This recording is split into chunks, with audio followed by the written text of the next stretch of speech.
2 months ago, we filled the bomb battlefield with 129,600 blocks to simulate a Minecraft experience in Super Mario 64. Instead of running through the levels like normal, Mario now had to tunnel, climb, and essentially excavate the level out in order to find the stars buried within. And I'm not gonna lie, getting all 6 stars in the bomb battlefield took a very, very long time. In fact, the red coin star alone took over 4 hours. I'm not kidding, it was a long day. So here we are ready to begin tackling the rest of the game. And I'm not gonna lie, playing Mario 64 like this completely changes everything you thought you knew about the game. Things you never paid attention to before are critical for making sure you're on track and not tunneling out into the great beyond.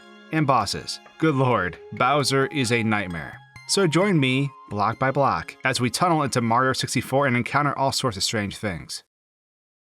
Back in the early 2000s, there was one game that my online friends always seemed to be playing, and that was Ragnarok Online. Fast forward to today, and that MMO series lives on with the upcoming launch of Ragnarok Origins. Ragnarok Origins launches very soon, and just like its predecessor, its goal is giving players the freedom to do whatever they want. Characters can be customized to your liking with different armor, weapons, and abilities. Embark on the story campaign, or tackle in-game events, daily quests, and more. Whether you're a solo player who teams up with mercenaries, or if you want to explore with a group of other players, the world of Rune Midgards is vast, with secrets to discover everywhere. So if you're looking for a new adventure to embark on, click my link in the description below to pre-register for the game's grand launch right now, so you can play as soon as the game releases. And of course, a huge thanks to Ragnarok Origins for sponsoring this video and supporting me as a creator. It's Minecraft time. Now here's the deal. If you watched my previous video on this concept, you'll understand how all of this comes together and works. But as a super quick recap, the world spawns filled with these massive blocks that, once punched, break into 64 smaller blocks. This makes it so we don't overload Mario 64 with objects and crash the game. That was a huge problem when I tackled the bomb battlefield before, and quite frankly was one of the reasons it took so long. It's super important that you always remember where you're at in the level. I can't stress this enough, because when you're surrounded by blocks on all sides and have no idea what direction you're facing, you're essentially screwed. Our goal is to beat Bowser and unlock the basement, but things aren't going to be so easy. To start off this run, we'll pick up where I left off, with 6 stars obtained through the bomb battlefield. And we're off to Wom's Fortress to suffer beneath the crushing weight of Corkboxes. So we punch our way to the door and show off our stars to gain entry into the block zone. And then we start chiseling away, aiming towards where the painting is. I'm not used to just standing in the top half of the painting, and when I stepped inside, I realized that each painting in this run is going to be a challenge in itself. Because, and this is just a guess, but I think all the overlapping blocks in the painting space were preventing the level from loading. Or perhaps Mario needs to fall down to hit the sweet spot for booting up the stage. Either way, the game glitches out and plays the camera zooming animation as if you entered a level, but you're still controlling the character behind the painting. The camera is just locked in place and it makes it very hard to tell what is going on. It wasn't until I ground pounded outside the painting that my camera was restored, but jumping back into the painting still didn't do anything. I finally hit the correct loading zone though after clearing away the blocks, and I started my journey. Now I remembered that Mario faced to the right upon loading the level, which meant that to my left was where I needed to go. It's subtle knowledge like this that will save you tons of time, because as you tunnel through blocks, it's all about understanding where you're at when you have no way to check or see where you're at. So I immediately started making my way to the surface by building a staircase out of blocks. Up top though, there wasn't any way to tell where I was at in the level. However, this level has a constant hum of womps walking. So if I listened, I could hear where they were the loudest and start tunneling down. I also guessed at the distance from my emergence hole to where I assumed the middle of the level was, and I was right on the money. My time spent at the bomb battlefield had paid off, and I was truly a Minecraft pro. I could tell by the flooring that I had landed near the Womp King, so I just had to clear out the arena to get close enough so he'd start talking to me. And then he suddenly appeared. I was a bit worried that when he went to smash me that he'd land on top of the blocks, similar to what happened to King Babam. But luckily, that wasn't the case. If Mario didn't have the ability to pass through the Womp King while ground pounding, this fight would have been way more difficult, and I would have had to dig out the arena a lot more. It's funny though, but because of the blocks, Mario doesn't actually get smashed until the Womp King stands up. So even if you get crushed, you don't get flattened, and can avoid damage by walking out from beneath the boss before he raises back up. This only applies if there are blocks beneath you though. By using this method, we can clear the boss pretty easily, glitches and gimmicks aside. We then tunnel our way to the star and restart the level again.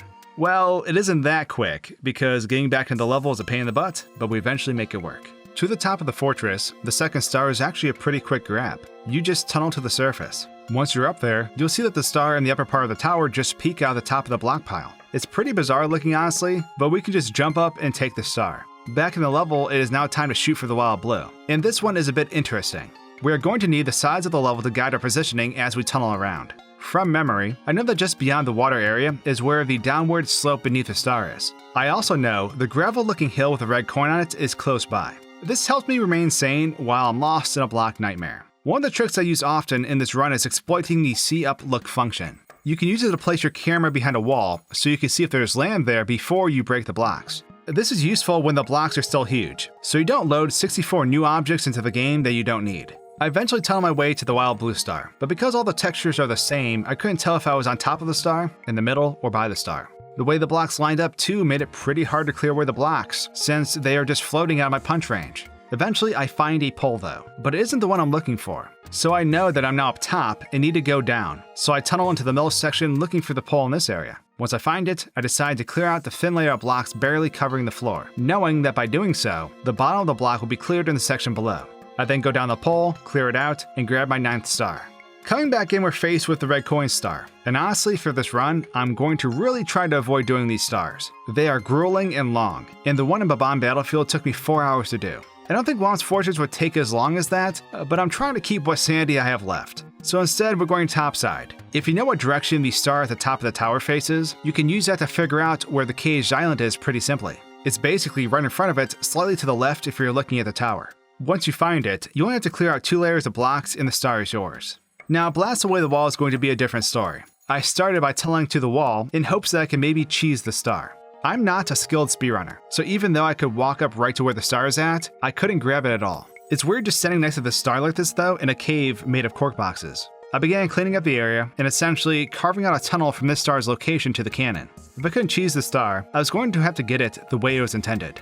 5 minutes later, I find myself clearing out the pink bomb who then opens the cannon. The cannon is sealed with boxes though, so I have to tunnel down before getting in. Now locked and loaded, I just had to shoot through my horribly cleared tunnel to make it to the wall. I bumped my head a few times since I was trying to avoid hitting the ceiling, but eventually I got it. Star 11 was now in my grasp, and with that, we clear out of Womp's Fortress.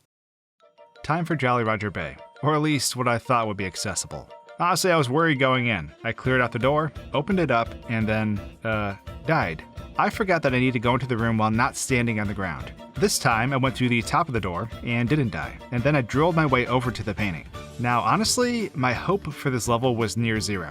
As I thought, trying to break blocks underwater is impossible with standard Mario, so that means there is no way to proceed downward in the level. On top of this, the boundaries of the stage prevent us from going out of bounds and dropping down below. So there's no tricks. After climbing topside, I set my sights on star 3.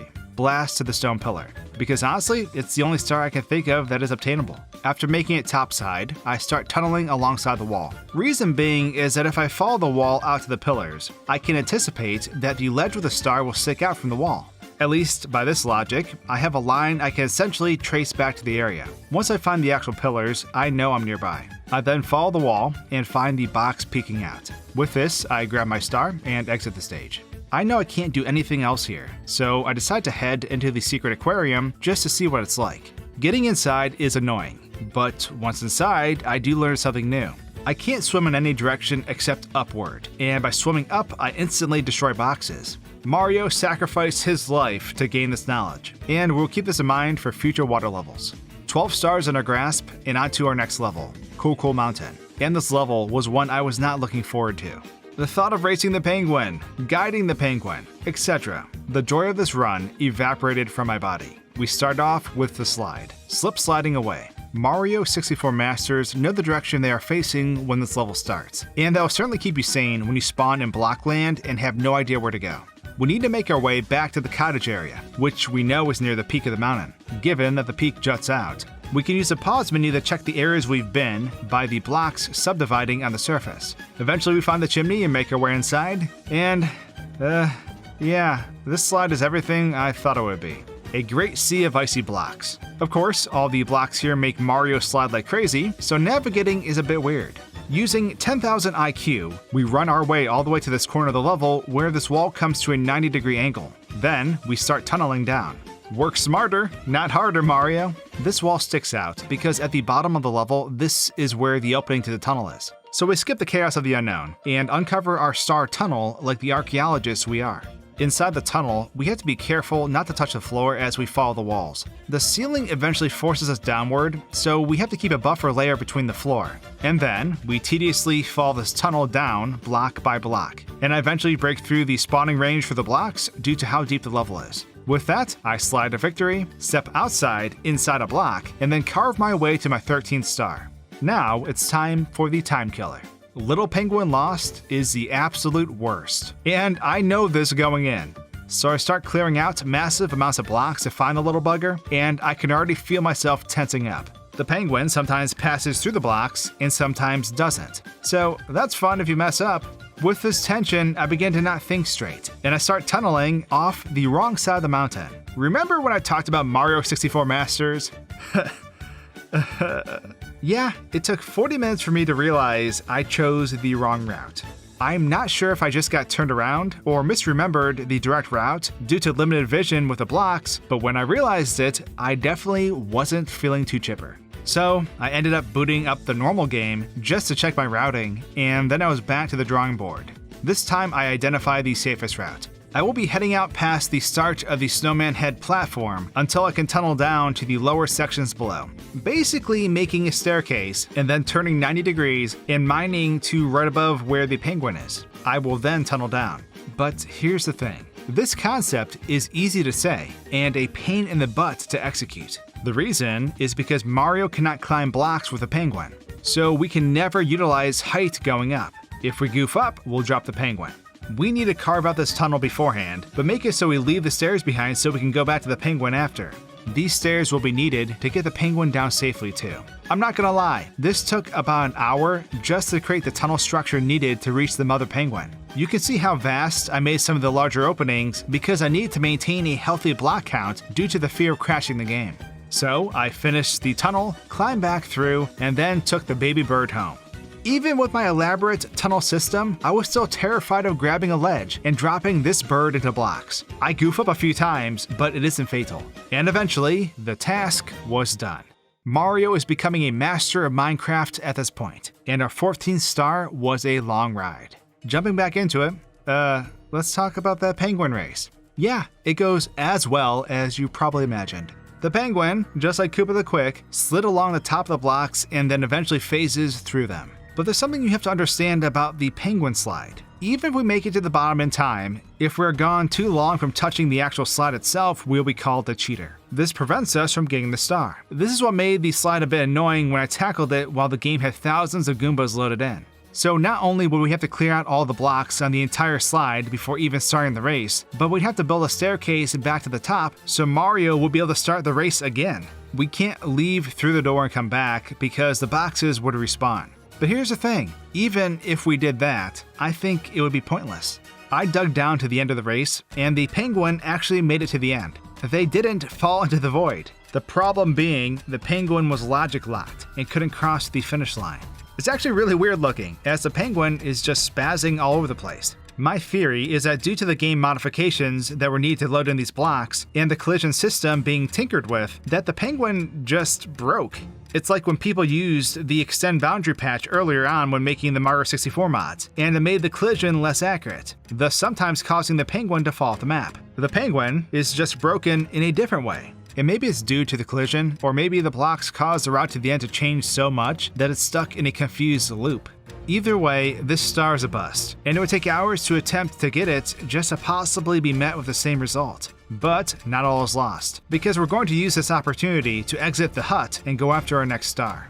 Being at the bottom of the level gives us an advantage, because we're already at the height level needed to locate wall kicks will work. The shorter route to the star is actually past the warp bridge and hugging the side of the cliff. Normally this route isn't possible, but we can float on blocks, so we're in the clear. I started by hugging the wall and trying to find the alcove where the warp is. Using that, I know I'm pretty close to the edge of the map. I can also use the camera trick to peek through the walls to gauge my position.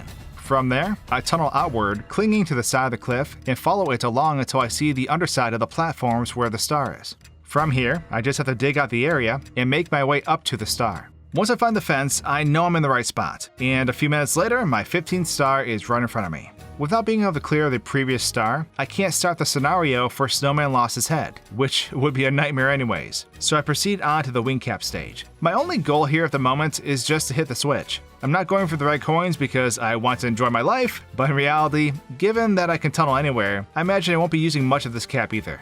Next up though, we're going to tackle Peach's secret slide. Now I know one of these stars is already impossible given the time constraints and my ability as a player. I also know that I'm taking the direct route again. The first part of the slide is a bit claustrophobic, similar to the penguin race, because you have to keep decreasing in height as the ceiling forces you down. But you have to stay high enough not to get stuck in an endless sliding animation. After we chip away at the tunnel for a while, we essentially want to take a hard left as soon as the tunnel opens up. I'm a bit worried about block volume again, as the bomb battlefield in my first run made me damaged goods. So as soon as I exit the tunnel, I begin carving out a massive room as I head outward. The goal is to the left of the tunnel exit, but it is way down. So I need to guess how many units I think it is over and then start drilling down, hoping I see a landmark I can recognize. Because this is a slide, every object surface is annoyingly slick, which makes this a bit harder to navigate. I max out the clock easily, but as I drill down, I do find the tall post that is next to the end of the slide. I use this, combined with the side of the building, to get my bearings. Once I locate the tunnel entrance, I follow a wall back and stay close to the ceiling using my strategy like before.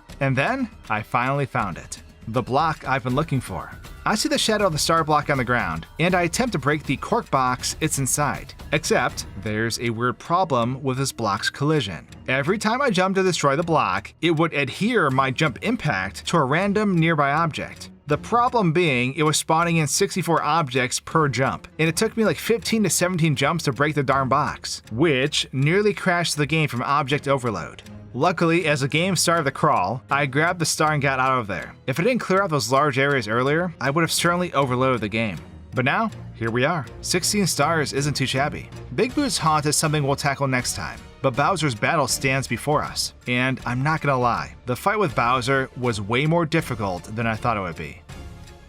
After stumbling through Bowser's trapdoor that was trying to prevent me from entering the level, I was faced with the challenge of trying to figure out where Bowser's pipe was at. Immediately, I tunneled to the top of the stage, but up there nothing could be seen. I knew Bowser's pipe was essentially on the opposite corner of the map, so I took a wild guess and I drilled down where I assumed it would be. But unless I found something that looked familiar, I was just breaking boxes in the void. After 20 minutes of screwing around in Blackland, I finally found what I was looking for.